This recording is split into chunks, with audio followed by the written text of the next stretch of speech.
नमस्कार दोस्तों। वर्ग 3 चयन परीक्षा शुरू होने के पहले ही यहाँ पे विवादों में घिरती हुई नजर आ रही है। जी हाँ दोस्तों, सिलेबस का आनन फानन में पूरी तरह से बदल जाना और परीक्षा के लिए इतना कम समय दिया जाना, इसको जैसे तैसे अभ्यर्थी यहाँ पे मुश्किल से भुला पा रहे थे कि इसके अलावा और कई अन्य सारे मुद्दे यहाँ पे जो जन्म ले रहे हैं, जिसकी वजह से अभ्यर्थी हाई कोर्ट की शरण में जाने को मजबूर हो चुके हैं।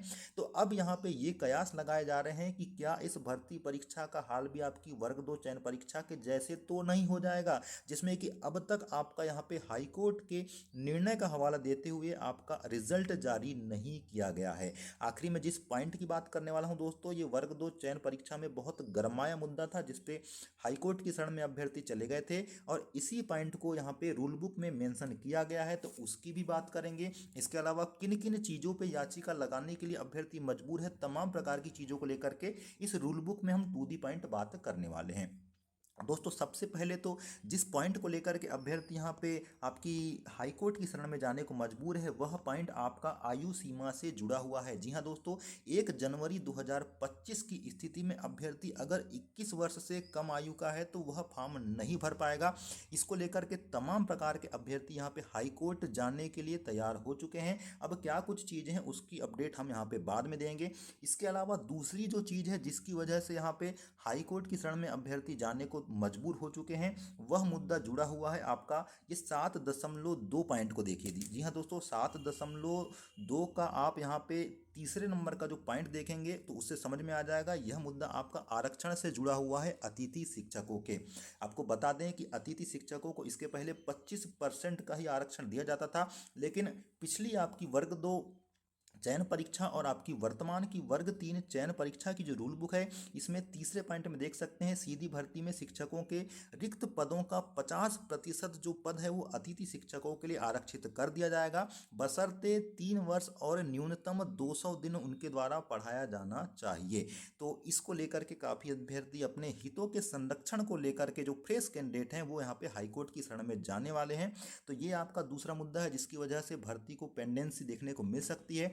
इसके अलावा आपके डीएलएड जिनका सेकेंड ईयर का रिजल्ट नहीं आया है, उनको लेकर के भी दोस्तों यहाँ पे दिक्कतें हो सकती है। अब क्या दिक्कतें हो सकती है उसकी हम यहाँ पे बात करेंगे। और अंतिम में जिस पॉइंट की हम यहाँ पे बात करने वाले हैं दोस्तों, वो बहुत ही गंभीर पॉइंट है। सबसे पहले इस 12.7 पॉइंट को देखिए। इस पॉइंट में लिखा हुआ है कि ऑनलाइन आवेदन करते समय आपके आवेदन करने की जो अंतिम तिथि है, उस तिथि तक आपकी जो शैक्षणिक और व्यावसायिक योग्यता है यानी कि जो डीएलएड है वो पूरी तरह से कंप्लीट हो जाना चाहिए।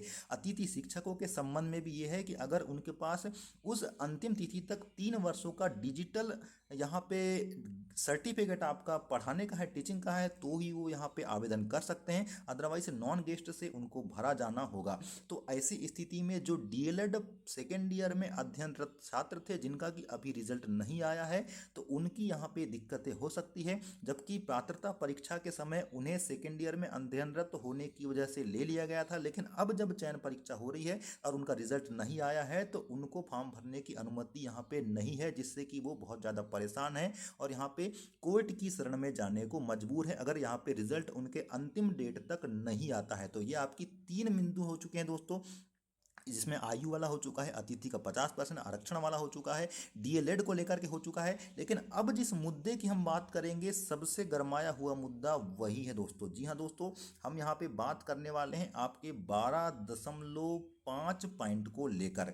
12.5 जो पॉइंट है वो जो कहता है उसके अनुसार यहाँ पे क्या कुछ चीज़ें होने वाली है जो कि बहुत ही ज़्यादा रिजल्ट यानी कि परिणाम को पलट देने वाली है, सिलेक्शन को बदल देने वाली है, जिसके खिलाफ भी यहाँ पे याचिका लग चुकी है। वर्ग 2 की अगर बात करें तो वर्ग 3 में भी इसको लेकर के अभ्यर्थी कोर्ट की शरण में जाने वाले हैं। अब ये मुद्दा ये है कि अगर पात्रता परीक्षा में आपने 90 से कम अंक प्राप्त किया होगा और आप एसटी, एससी, ओबीसी या ईडब्ल्यूएस से बिलोंग करते होंगे, आरक्षित श्रेणी से बिलोंग करते होंगे, पात्रता में आपके 90 से कम अंक होंगे, तो अब जब यहाँ पे आप चयन परीक्षा देने वाले हैं और चयन परीक्षा में आप कितने ही अंक यहाँ पे अर्जित क्यों ना कर लें, आप अनरिजर्व्ड यानी कि जनरल के कट ऑफ को ही यहाँ पे क्लियर क्यों ना कर लें, लेकिन आपका चयन उसी आरक्षित श्रेणी यानी कि एसटी, एससी, ओबीसी, ईडब्ल्यूएस में होने वाला है। मतलब आपको अनरिजर्व्ड में काउंट नहीं किया जाएगा, अनरिजर्व्ड की सीट आपके लिए आरक्षित नहीं होने वाली है। क्योंकि आपको बता दूं कि आपकी पात्रता परीक्षा जब ली जा रही थी तो उस समय केवल कहा गया था कि ये क्वालिफाइंग नेचर की एग्जाम है, किसी भी प्रकार का इस प्रकार का नियम लागू नहीं किया गया था। लेकिन अब जब आनन फानन में चयन परीक्षा की रूल बुक जारी की गई है तो अभ्यर्थी यहाँ पे परेशान हो गए हैं कि इस प्रकार का नियम यहाँ पे अचानक कैसे डाला जा सकता है।